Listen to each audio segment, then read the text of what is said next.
Today, we are talking about one of the most frightening and overwhelming situations a family can face, which is what to do when weekly therapy just isn't enough anymore. A client or a client's child or a spouse may need a higher level of care than I can provide in my office once a week. And suddenly, a family is standing in front of this giant, confusing wall of options, and they have no idea which door to walk through, how to pay for it, whether the place is any good, or whether they're about to make the biggest mistake of their lives. Here's what I have come to believe.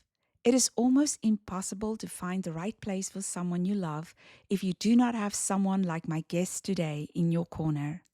I genuinely believe that Larisa is one of the missing pieces in helping some of our clients get a loved one placed when they need more care than any of us can give them. She is the person who knows the landscape, who has walked through these programs, and who can help a terrified family find the right fit instead of just the first available bed. If you are a clinician who has ever felt stuck at that wall, or a parent laying awake wondering where on earth to turn to, this episode is for you. Let's get started.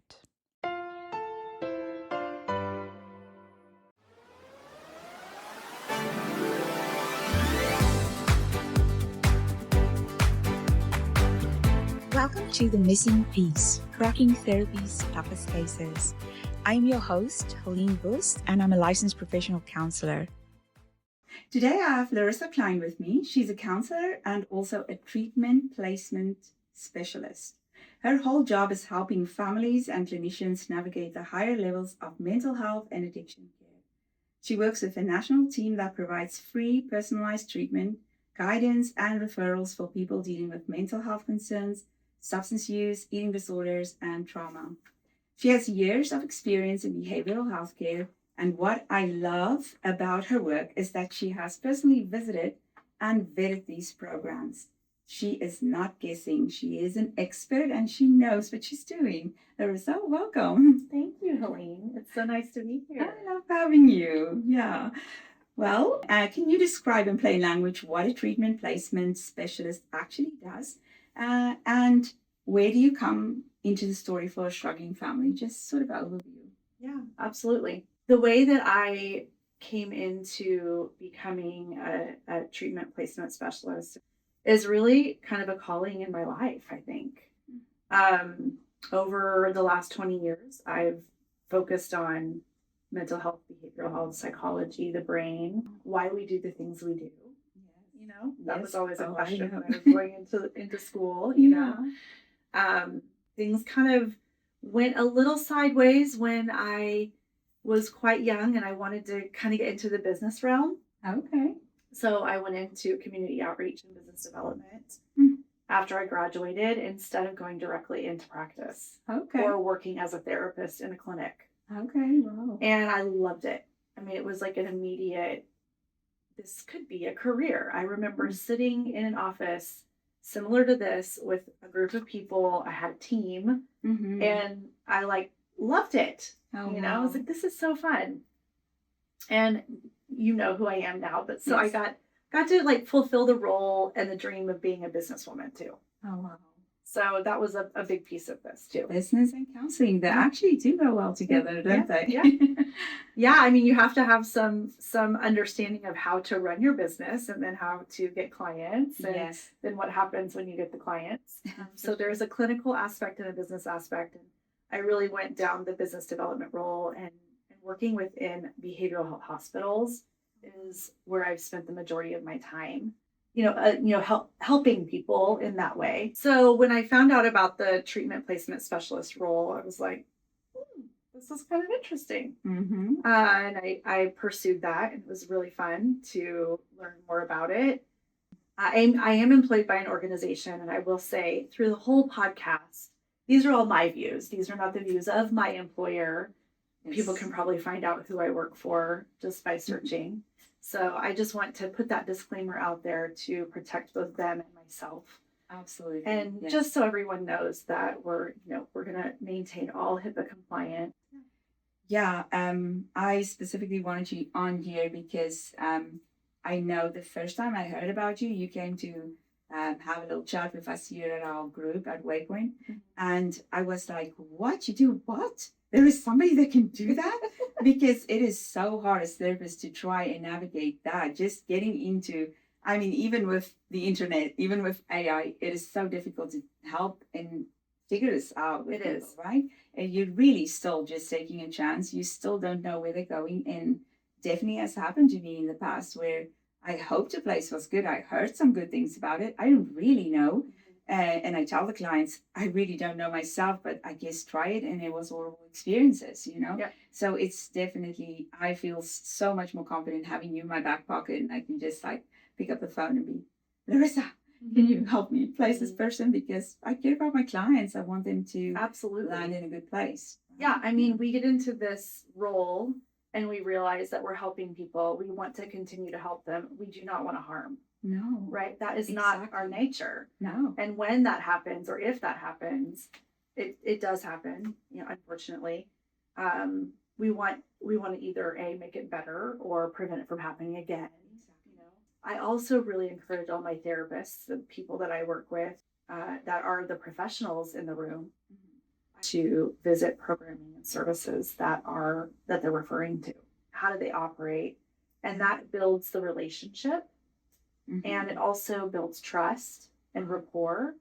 And as a therapist, if you have a client that needs to step up to a higher level of care, wouldn't you like to know what the environment is, what the licensure is, how they interact with each other, and what kind of experience they bring to the table?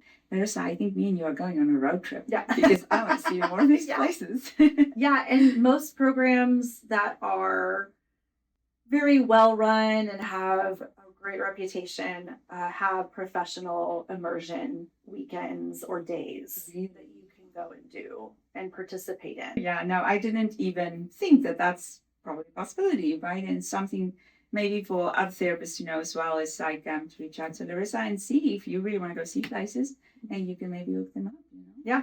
Yeah, wow. You can just maybe walk us through the different levels of care. And, you know, for someone who's never had to think about this, that was fascinating to me because I thought I knew a lot about this, but turns out I didn't. And so what is the difference between, you know, IOP, PHP, all the stuff? Yeah, all the acronyms? Yes, all the acronyms. If you can just sort of in a nutshell tell us what that's all about. Sure. Yeah, so there is a level system within behavioral health. And in medical systems, there are tools that we use. There are labels that we put on spaces, right? And that's kind of how we do treatment. Okay. Right? Yeah, that's true. We create a treatment plan and we follow that plan, right? And like I said earlier, it's good to have a plan. Yes, yeah, that is very good. So in this realm, I'll say not everybody fits the criteria, and the criteria comes from a need that the system had, many years ago. I'm talking decades ago, when there was abuse. This was, very early on. Yeah, there were lots of things happening where people were staying in facilities for months and months and months, right? So the level system kind of came into play to help identify how to do this better. And I think, as a culture, as a society, we do try to get better by educating ourselves. So I will place that as a caveat of this level system and this, when we talk about levels, not everyone fits in these levels, right? Yeah. The way that I would explain and answer that question is that there are a couple of levels that we lean into for both mental health and addiction, right? So the mental health programming and services and levels of care come from the level of care utilization system. And that really looks at the risk of harm, what's happening with their psychiatric symptoms, based on their diagnoses, their medications, all of those things. And then there's like recovery support, all of those things. That's the level of care utilization system or locus. For addiction, we use the American Society of Addiction Medicine, or ASAM criteria, right? And so some people may have heard about this. Of course, if the audience here is a clinician, this is all rudimentary for you. But the different levels of care are kind of dictated by these systems, right? So the ASAM criteria has level 4, which is inpatient. then level 3, which is residential, level 2, which is a intensive outpatient or high intensity intensive outpatient. Okay. And then level 1 is outpatient, and there's residence recovery, which is RR. Okay. So those are the two differences. Mental health has one, and then addiction has one. Okay. Yeah. And then for a residential level of care, that's the primary realm that I work in. So that's very well. It's very hard to. A lot of folks feel like, oh, I know about residential programs, but we get inpatient and residential intertwined with the terminology with clients. That's what I find the most difficult to unravel with clients. Okay. Inpatient acute care behavioral health is very different than a residential treatment center. Okay. Inpatient, yeah. So inpatient treatment is really because there's a risk of harm. The criteria for an inpatient behavioral health hospital is a client that is suicidal with an intent, plan, and means to carry out the plan. Oh, really? Or homicidal. Yes. Meaning that they're going to hurt someone else. Yeah. They have means, they have intent. They're going to do this. Yes. There's a very real possibility that they could do it. Okay. And then there's also gravely disabled functioning. Okay. So those are the 3 main criteria for inpatient. All right. And what happens is clients will admit into those programs for psychosis as well as suicidal ideation most often. And then very regularly, but not quite as often as the homicidal ideation piece. Okay. And there are 2 different ways to go to those programs. There's a way to go voluntarily, and there's a way to go involuntarily. Yes. Right? Always a big problem with that. Yes. So the legal system has pieces in place in each state. Yes. In different states, we have them different. So the states regulate your mental health capabilities and rights individually. Okay. So that's inpatient. And that's what a lot of people get muddied in with residential treatment. Residential treatment centers are voluntary. At a residential treatment center, you can leave whenever you want to leave. You don't have to stay there. Very important information, I think. Yeah. The only difference is that, if you've endorsed that you're going to hurt someone or yourself, then that becomes a level 1 crisis stabilization. It just goes to inpatient automatically. Yeah. Right? Yeah. So with a residential treatment center, I always try to tell my clients and inform them that a residential level of care is really where you have a lot of agency. There are safety protocols, and that is regulated by various organizations in our country, and they adhere to those regulations for those services, right? And so they have a regulation piece in place. So if you want to take insurance, you have to get Joint Commission accredited or CARF accredited if you're a residential treatment center. In many cases, if you don't need or want to take insurance, then you don't have to do that. And so there are pieces in place at programs and services at the residential level of care that keep people safe, but they also give them a lot more autonomy. So I tell people all the time, this is you're in the driver's seat here. If they've been in an inpatient setting, they don't have a lot of autonomy or agency. They can't leave a room or a space on their own. Right? And that can feel very confining and trapped even. Trapped. Yeah. And trauma and trapped do not mix. No, they do not. Yeah. So residential treatment is a phenomenal level of care that can be incredibly helpful for so many people. Typically, residential has group therapy, both process and psychoeducation groups, as well as now experiential groups like equine assisted therapy or a ropes course. What happens usually at the beginning of their stay is there's an evaluation completed, and then there's a treatment plan put together with their input. At some of these programs, there's psychological testing that's offered. And I'm really leaning into the mental health side in my brain right now. So I just want to put that caveat out there. If it's an addiction piece, there are signs all over programs and services that are encouraging and help people realize miracles do happen in treatment. Wow. Aha moments happen in treatment. I can see that. It is a moment in time where you're taken away from all the things that distract, all the craziness that's been part of your struggle. Exactly. And it's uncomfortable for people with addiction and mental health, mental disorders, is to sit. They mostly are running from that thing, and the running makes it worse. So having a moment in time at a place like that where the focus is on what's happening with you is actually pretty amazing. I can see that there could be huge epiphanies and breakthroughs at a place like that. Yeah. That's kind of the goal. Yeah. That's why we would recommend this for a client. Mm-hmm.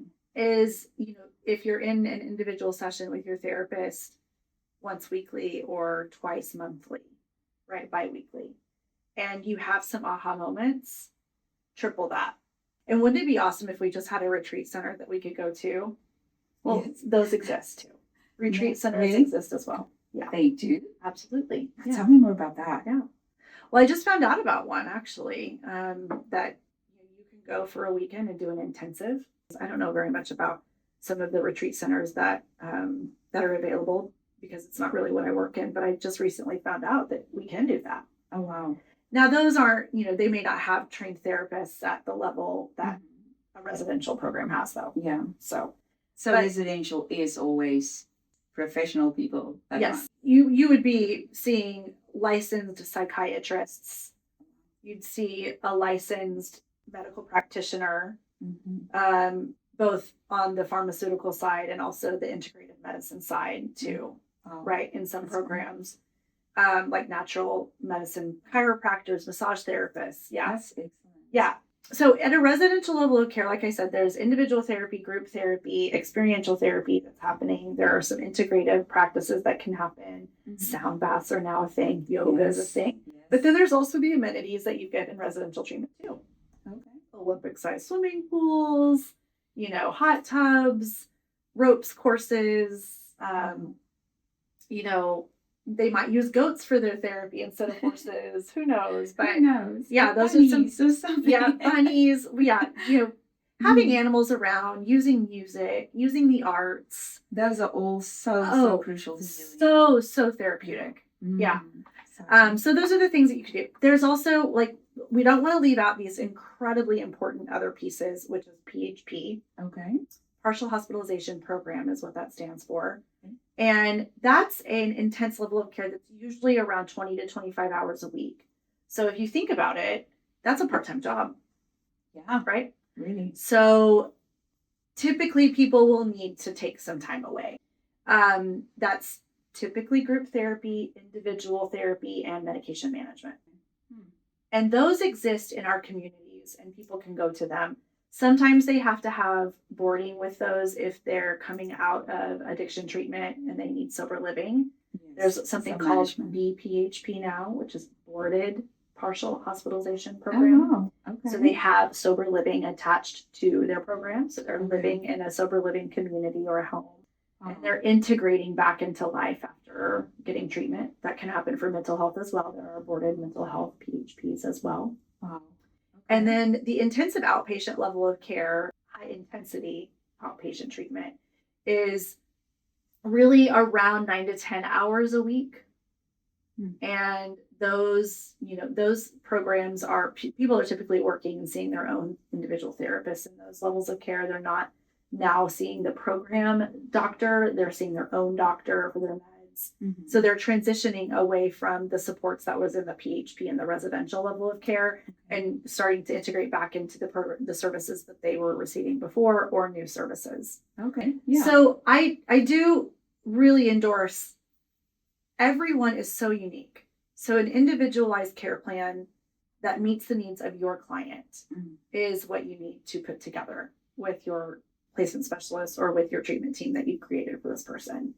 If they are adamant that they cannot and will not sleep somewhere else, getting them to an intensive outpatient program first and helping them recognize the value of that, may fix the situation, it may get them past that piece of safety or the needs that they have in that moment. I can't speak to specific issues, but a hypothetical would be if someone is starting to feel unsafe in therapy, they're leaving your office and you're feeling a little iffy about how they're doing, get them into an intensive outpatient program. If you're absolutely concerned about their safety, then they need a higher level of care than that. Yeah. So we need to do something quickly, right? We need to consult, do consultation with your team, and we need to come up with a plan and present it to the client.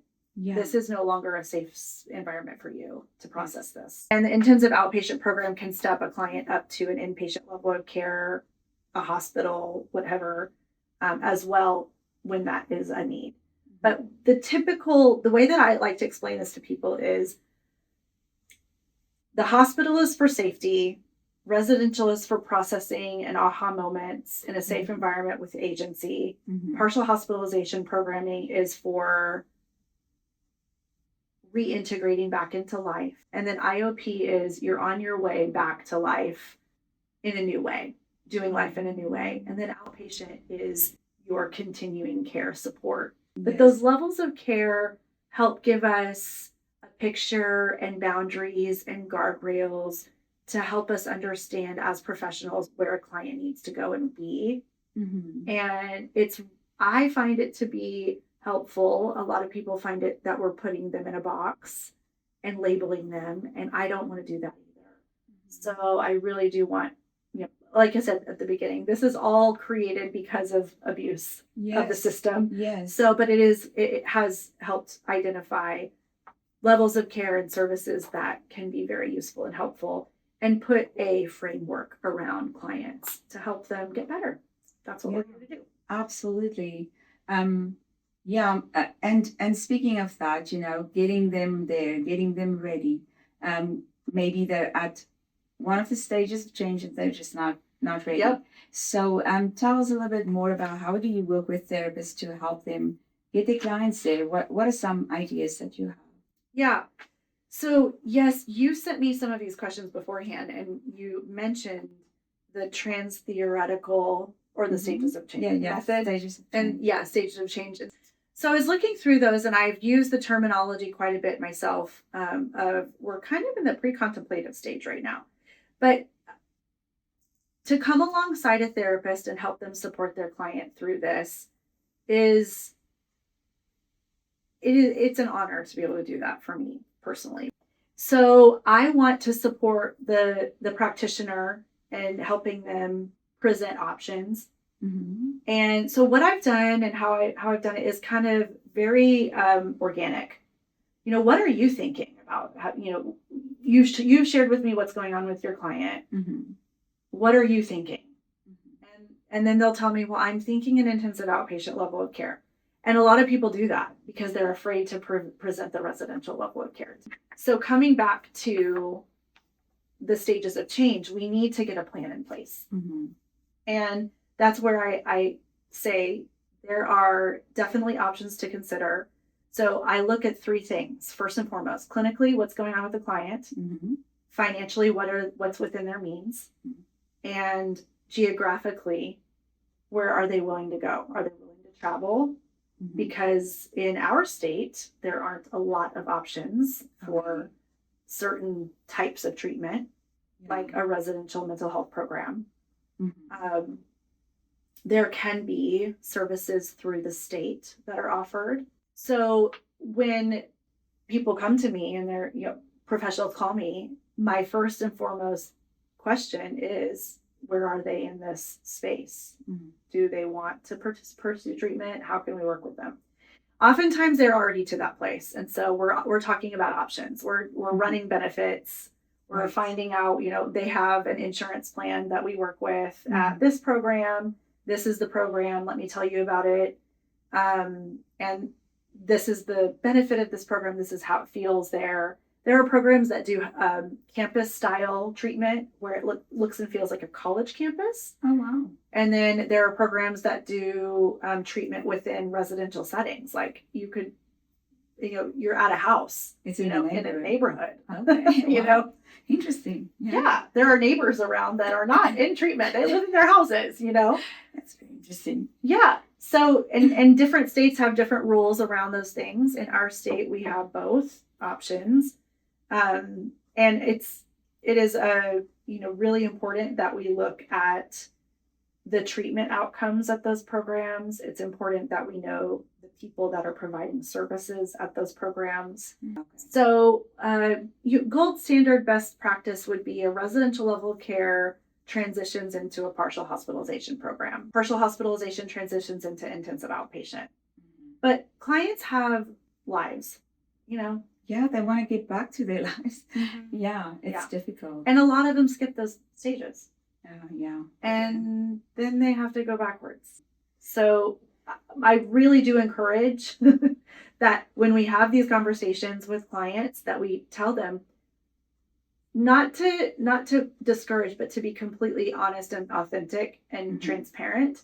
If you're going to a residential level of care, you also need to consider going to the partial hospital and intensive outpatient program afterwards, because you're in a bubble in residential care. Yes, that's the other part of it. Yeah. It is the perfect world to now it is. Stay off the addictive substance, or to really just focus in. There's nothing that's challenging you. There's not a lot of dysregulation. Yeah. Now you get home and everything's still waiting for you. Right. So very important. Yeah.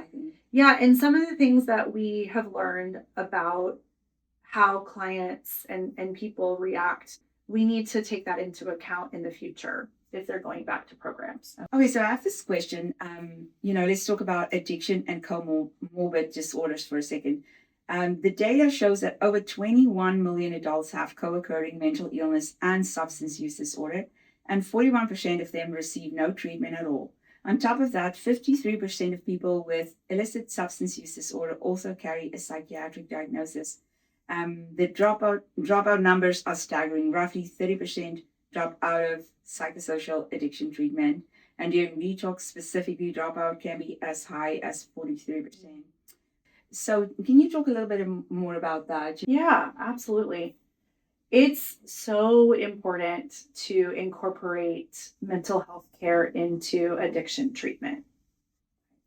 And a lot of programs do that now. Oh, really? Okay. It's very standard now. Okay, that's good to know. So for a detox center specifically, they're doing either a level 3.7 or 4 in the ASAM scale. If they're doing a withdrawal management program that's medically managed or medically monitored, then that's typically they're either doing it in a hospital or they're doing it at a residential or a detox program that's licensed for that. So in withdrawal management, when you're finished with detox and you move into a residential level of care, it feels really fluid to go into that type of treatment program, right? Where they offer detox and they offer residential treatment, right? Yes. And they can maintain your medications. They can keep, so it's nice to have that in one space. If it's not within the means, there's access barriers because of finances or what have you.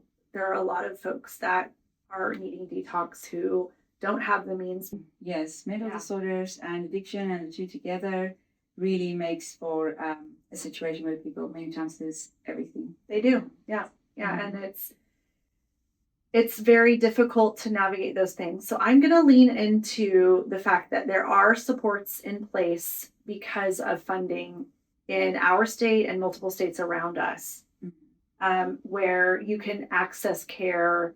And there is withdrawal management and residential available for people on state insurance like Medicaid or the Oregon Health Plan. Okay. Or Apple Care, or within Washington State. So what I find I'm going to lean back into where my scope is, which is typically a detox and a residential level of care for a client. Combined. Okay. Yeah, combined. And what I think can be very helpful for a client, and we're talking, potentially to a therapist here, is really exploring how much they're using and whether or not detox is needed. And you may not know that, and you can consult on that with an addiction professional or addiction medicine doctor. And you can also consult with me, and I have access to those folks, and it's free. So that's helpful. That is very we need to know where they're at. And we also need to trust the client, but we need to be very skeptical. Yes. Too. Yes. Because with addiction, there's shame and stigma attached to substance use. Yes. So being very aware of that. So at a program that offers behavioral health care for depression, trauma, anxiety, bipolar disorder, maybe there's a thought disorder, maybe there's psychosis. Yeah. It's really, really helpful. It's much more likely that they won't relapse it's much more likely that they'll get into long-term recovery if we have these supports in place. Mhm. So at a treatment program, going through detox, then going into residential group therapy, individual therapy, seeing a provider for your meds, and then going to experiential therapy, all of those things combined over let's say 30 to 45 day period is really the best option for your client. Yeah, no, for sure. So they need to go to individual therapy with a substance use counselor, and they need to go to individual therapy with a master's prepared therapist or psychologist. And that's something that I talk to a lot of clients about. We've created this new terminology in our field called substance use primary or mental health primary. And that's really because of licensure. So if you're going to a mental health primary program and you use substances to numb and support because you have trauma, that is definitely doable. Yeah. If you are using substances and that's the primary thing that's bothering you and really altering your life, then your substance use primary. It's very common for you to go into a mental health or into a substance use program now that has detox and mental health, and they're substance use primary. They're doing sound baths, they're doing yoga, they're starting to get into using cognitive behavioral therapy, dialectical behavioral therapy, acceptance and commitment therapy, mindfulness, motivational interviewing. All of these different modalities are now very common in programs and services. You'll see them on the website, right? So, and you'll also see that their treatment outcomes are listed on the website. So when you identify a program that seems to be really good, and maybe they have a specialty track now, because tons of programs now work specifically with veterans and first responders, or maybe they work with professionals. Yeah, definitely had clients that are professionals, doctors, and they are therapists. They're in trouble. They have an addiction, and it can cost them the license, right? I love that there's centers like that, and I was so happy to find some of those because they work with the state, they work with the licensing board, they work with everything, right? And that's really super helpful. It is. Yeah, I mean, we have a great program locally here that has been working with licensed professionals for decades. Healthcare professionals in particular. Okay. Yeah. I mean, you can get into statistics and find the DEA has lots and lots of statistics around what happens with healthcare professionals and hospitals, and it is devastating that we have nurses and doctors and other professionals like pharmacists who have an addiction and we're putting them right back in the candy shop. Yeah, exactly. I mean, so having the licensed professional monitoring program through the states is incredibly important and helpful. It is devastating, but it also ultimately brings clients to a new space, right? There's also, when you talk about those licensed professionals programs, those monitoring boards vet out those programs. So if you're a therapist working with professionals and you don't know about that type of option, it's very, it is very helpful. So they can be a great ally for you and support when you're working with folks. Yeah, absolutely. I hope that, professionals and clients like listening to this hear this, because there was definitely a time that I had no idea until I had somebody come to me that's a professional and they have an addiction. And I'm worried, am I supposed to report here? What's supposed to happen? And knowing that there's programs like that, knowing there's you, Larisa, to pick up the phone and to say, I have this, what do I do with this? Can you help me out? Because we feel overwhelmed sometimes with those kind of things. If you haven't worked with it before, it's scary. And yes, we can consult with other therapists, but then many times I've seen that they're like, I don't know, call an attorney, do this, do that.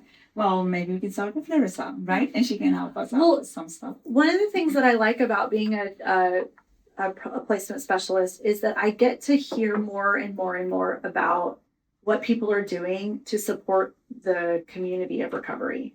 And just this week, I found out that there's someone that started a business who is a career coach and a high-level career coach working with executives that get really high-level jobs, right? C-suite positions in various industries. And she has started a recovery career coaching business. Oh, wow. So when a nurse loses her license because she was addicted to substances Mm-hmm. and they're not going to give her license back. She has to pivot. Yes, she has to pivot. And she has transferable skills that would go into a different field. But sometimes don't know where to start even. And we're dealing with shame. So much shame. So much shame. So much shame and so much pain. I mean, we Yeah. all know who are licensed, and so what went into that? Yeah. So many hours, right? Yeah. To just get it and then to hold on to it. And something like this happens and you can feel incredible shame, like you say, like a failure. And it's a trauma now.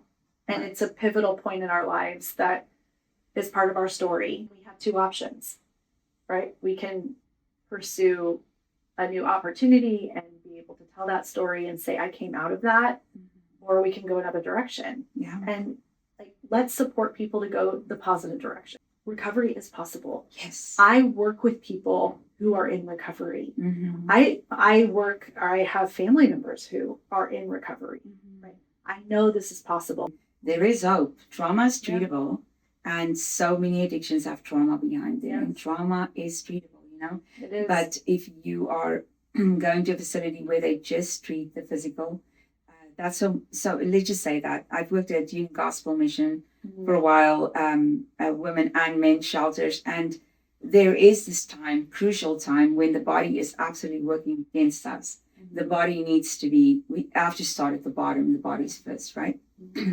But then, if we think that's all there is, this is it, so I'm not using anymore, we make a big mistake. I don't think there's anybody that can stop there. There's so much more to do, you know? And then knowing that, going into a different kind of program, saying, maybe the program's failed you, you know, maybe you just didn't have enough support. How about we try again? Yeah. And we do it different this time around, right? Yes. Yeah. And I want to mention, not only is the mental health side of addiction treatment incredibly important, but the recovery mentor. Getting a recovery mentor or a peer mentor for mental health is a conversation I wanted to start and have today, because it just in the last 10 years, many states have adopted a peer recovery mentor program, and you can become certified, and you are essentially someone that has lived through and lives with a mental illness. Mm-hmm. And you can go through a certification and be paid to provide peer services now. Wow. Which is incredible. That is incredible. And how many of our therapists that are in private practice lean into the peer recovery mentor space? Wow. Not very many. Not many. And it's super, super important. It's isolation. We found this out in the pandemic. Isolation breeds anxiety and depression, and bipolar comes out, and we start to see major psychiatric symptoms coming out, and it's not good. When we live in isolation, it only breeds the negative. When we start to open up, bring things into the light, talk to people about the fact that there are other people that are dealing with what you're dealing. I know as a mom, I feel so much better when I start talking to other moms about what they're doing every day.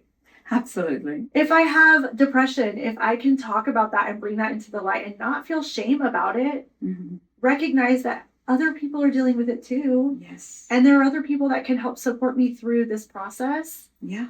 When I get home, I need that. Recovery coaches are also incredibly important. And reserving some funding to be able to have some of that is really important. Or a sober companion when you get home. Because the last 7 times didn't work. Exactly. And you've spent so much money on treatment programs, but you're not really working on when you get home. Just a bird's eye view about what happened last time, why did we fail? Right. But also the aftercare, I think, is so essential. Incredibly crucial, because that's what's going to get you to long-term recovery. Exactly. Like there's AA, NA, all different kinds of support, structured support groups that, have proven track records that they work, right? They works. Yeah. Doesn't work for everybody, and there are definitely different kinds. But there are definitely options with this recovery piece. Yeah. There's also, when I talk a lot about this as well with the families that I work with, is when the loved one comes back into the family system after they've gone to treatment, they really need to incorporate back into a family system that was the same. That's hard. Yeah, it is. So we're going to get rid of all of the wine in the house. and we may not drink at Christmas anymore, or we may not drink at every holiday because we want to support this person. How about we as a family come together and address the fact that wine is going to be at the house, and we want to know how we support you. What do you want? And have a conversation instead of shying away from it. And there are excellent groups. There are services available locally that are pretty accessible and attainable and not really that expensive, honestly. And it's such a great investment because that family member is a loved one that's going to be in your family for the rest of your life. Yes. Right? Yes. So they're called craft groups. Okay. It stands for something, and I didn't look it up. But I do know the provider that offers it. Lots of providers offer it. But it is definitely helpful to have family therapy to change the family system or to make some changes in the family system that will support a person in recovery from addiction or with a mental illness. Yeah. And we're talking primarily about adults today, but children go back into the family because they're children.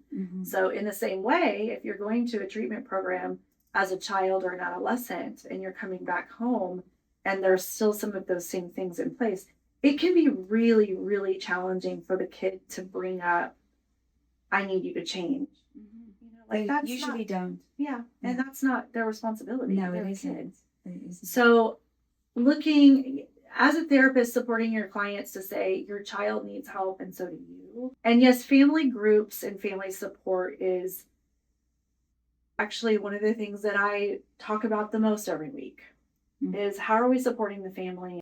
I always tell clients, if you want to include your family, you have to sign a release of information.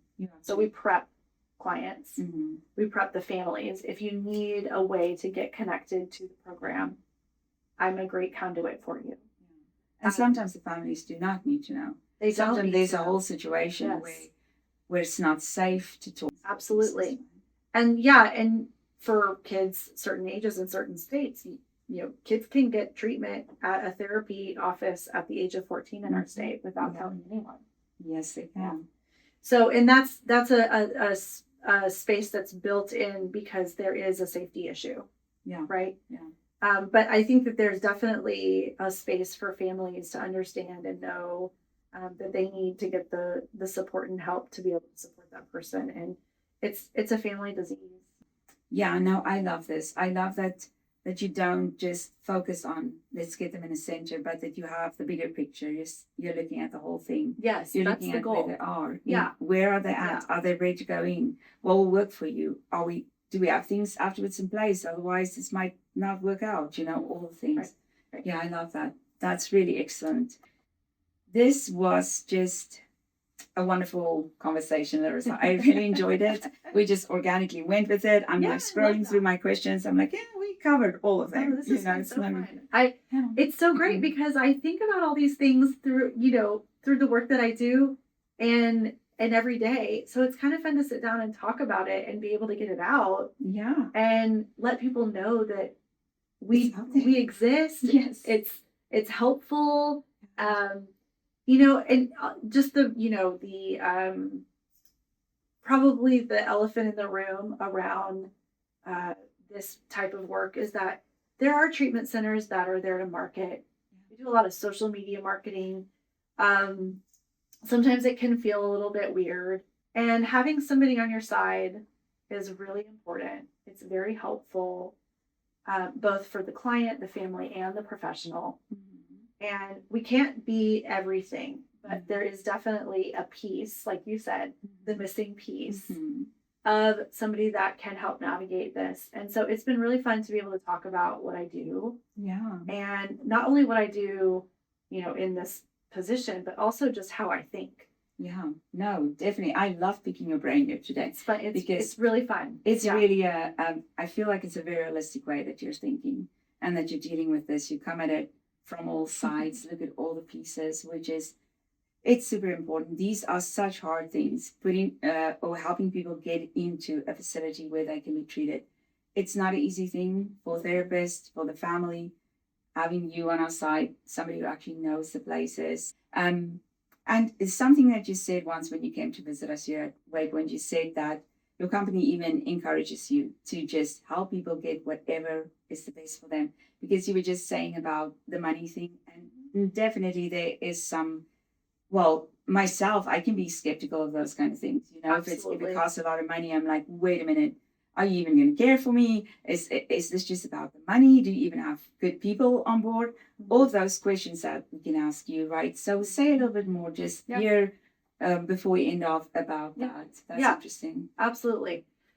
So yeah, I mean, there is an investment, and there are folks who say, I need to do this. I will make a way. Mm-hmm. I have family members that want to help me do this. Yes. So we don't want to exploit that. Exactly. We want to find what works for them. Yeah. And so the best thing to do is to really individualize the care, make sure that it is going to be a good investment, and advocate when somebody does invest in treatment. If they're not having a good experience, we want to help them have a good experience. There are very affordable treatment programs. Sometimes they don't pay anything out of pocket because they've already spent their out-of-pocket maximum on their policy. Yeah. So you never really know. And therapists can shy away from this because they don't want to get into the money conversations. Yeah.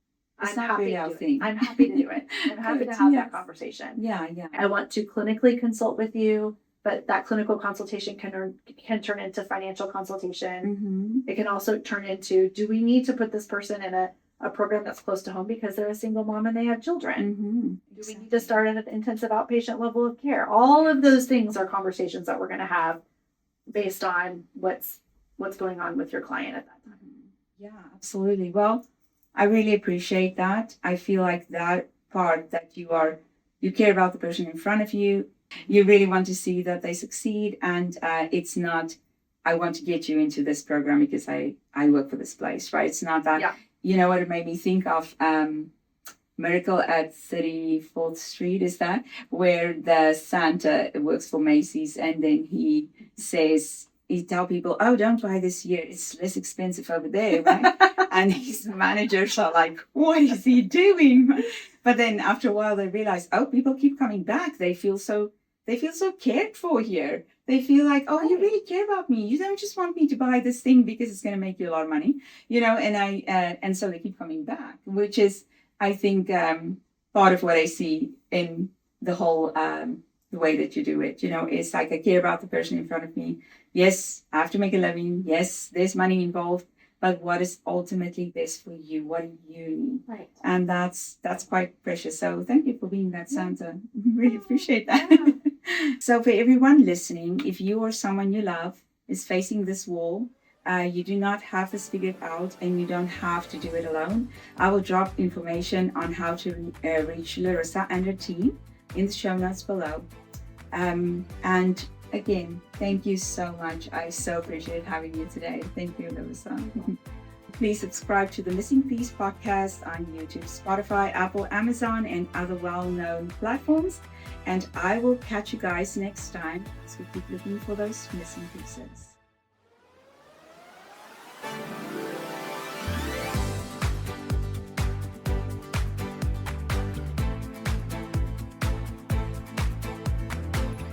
Thank you for joining me.